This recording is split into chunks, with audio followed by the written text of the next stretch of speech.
നമസ്കാരം. തന്മാത്ര എന്ന മോഹൻലാൽ ചിത്രത്തിലൂടെ ശ്രദ്ധിക്കപ്പെട്ട നടിയാണ് മീര വസുദേവൻ.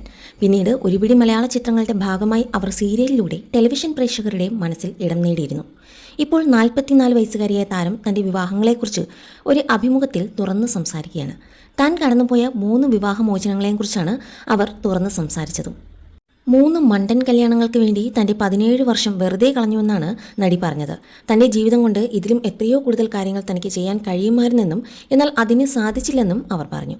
മാതാപിതാക്കളുടെയും സഹോദരിയുടെയും കൂടെ കൂടുതൽ സമയം ചെലവഴിക്കാമായിരുന്നു എന്നും താൻ അത് നഷ്ടപ്പെടുത്തിയെന്നും മീര പറയുകയായിരുന്നു. 3 മണ്ടൻ കല്യാണങ്ങൾക്ക് വേണ്ടി ഞാൻ 17 വർഷങ്ങൾ കളഞ്ഞുവെന്നും എൻ്റെ മകനോട് ഞാൻ പറയാറുണ്ട്. ബുദ്ധിപരമായി വർക്ക് ചെയ്തതുകൊണ്ട് ഒരുപാട് കാര്യങ്ങൾ ആ സമയം കൊണ്ട് ചെയ്യാമായിരുന്നു. എനിക്ക് ഇഷ്ടമുള്ള കാര്യങ്ങൾ സിനിമ, ഫിറ്റ്നസ്, മികച്ച ഒരു കൂട്ടായ്മ എന്നിവയെല്ലാം രൂപപ്പെടുത്തിയെടുക്കാമായിരുന്നു. എൻ്റെ ജീവിതം കൊണ്ട് എനിക്ക് ഇതിലും എത്രയോ കൂടുതൽ കാര്യങ്ങൾ ചെയ്യാൻ കഴിയുമായിരുന്നു. പക്ഷേ എനിക്ക് സാധിച്ചില്ല. എൻ്റെ അച്ഛൻ്റെയും അമ്മയുടെയും സഹോദരിയുടെയും കൂടെ കൂടുതൽ സമയം ചിലവഴിക്കാമായിരുന്നു. അത് ചെയ്യാതെ മറ്റുള്ളവർക്കായി ഞാൻ വെറുതെ സമയം കളഞ്ഞു. എന്നെ വില കുറച്ച് കണ്ടവർ, എന്നെ ബഹുമാനിക്കാത്തവർ, അവർക്ക് വേണ്ടി അത്തരം ബന്ധങ്ങളിൽ ഞാൻ ഒരുപാട് സമയം കളഞ്ഞു. ഛായാഗ്രാഹകൻ അശോക് കുമാറിൻ്റെ മകനായ വിശാൽ അഗർവാളുമായിട്ടാണ് മീരയുടെ ആദ്യ വിവാഹം. എന്നാൽ 5 വർഷത്തെ ദാമ്പത്യത്തിന് ശേഷം 2010 ജൂലൈയിൽ അവർ വേർപിരിഞ്ഞു. തുടർന്ന് 2012 മലയാള നടൻ ജോൺ കോക്കിനെ വിവാഹം കഴിക്കുന്നു. ഇരുവർക്കും ഒരു മകനുണ്ട്. 2016 അവർ വേർപിരിഞ്ഞു. പിന്നീട് 2024 മേൽ ഛായാഗ്രാഹകൻ വിപിൻ പുതിയാങ്കാത്തെ വിവാഹം കഴിച്ചത്. എന്നാൽ 1 വർഷത്തെ ആയുസ്സേ ആ വിവാഹത്തിനും ഉണ്ടായിരുന്നുള്ളൂ.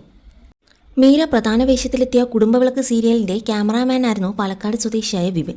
കുടുംബവിളക്ക് സെറ്റിൽ വെച്ചാണ് ഇരുവരും പ്രണയത്തിലായതും. മകൻ ഒരു നല്ല അച്ഛനെ ലഭിക്കുമെന്ന് കരുതിയെങ്കിലും ആ കണക്കുകൂട്ടലുകൾ തെറ്റായിരുന്നു.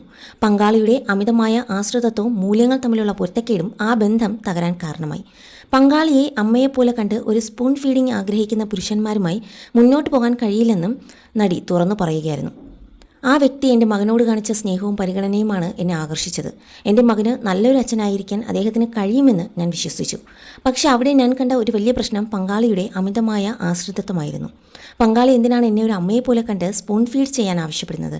ഭാര്യ എന്നത് അമ്മയല്ല, നിങ്ങൾക്ക് ബഹുമാനം തോന്നുന്ന, നിങ്ങൾക്ക് തുല്യനായ ഒരാളെയല്ലേ പങ്കാളിയായി വേണ്ടത്. അമ്മയെപ്പോലെ തന്നെ ശുശ്രൂഷിക്കണം എന്ന് ആഗ്രഹിക്കുന്ന പുരുഷന്മാരുമായി മുന്നോട്ട് പോകാൻ എനിക്ക് കഴിയില്ലെന്നും താരം പറഞ്ഞു. എൻ്റെ മകന് മുന്നിൽ ആരെയും ആശ്രയിക്കാതെ ജീവിക്കുന്ന ഒരു കരുത്തുറ്റ സ്ത്രീയായി നിൽക്കാനാണ് ഞാൻ ആഗ്രഹിക്കുന്നത്. സാമ്പത്തിക സ്വാതന്ത്ര്യമാണ് ഒരു സ്ത്രീക്ക് ഏറ്റവും പ്രധാനം. ഇതുണ്ടെങ്കിൽ അത് ഏത് പ്രതിസന്ധിയെയും നമുക്ക് മറികടക്കാം. എൻ്റെ മകന് വേണ്ടി ഏറ്റവും നല്ലൊരു മാതൃകയാകാനാണ് ഇന്ന് ഞാൻ ശ്രമിക്കുന്നതെന്നും മീര പറയുകയായിരുന്നു.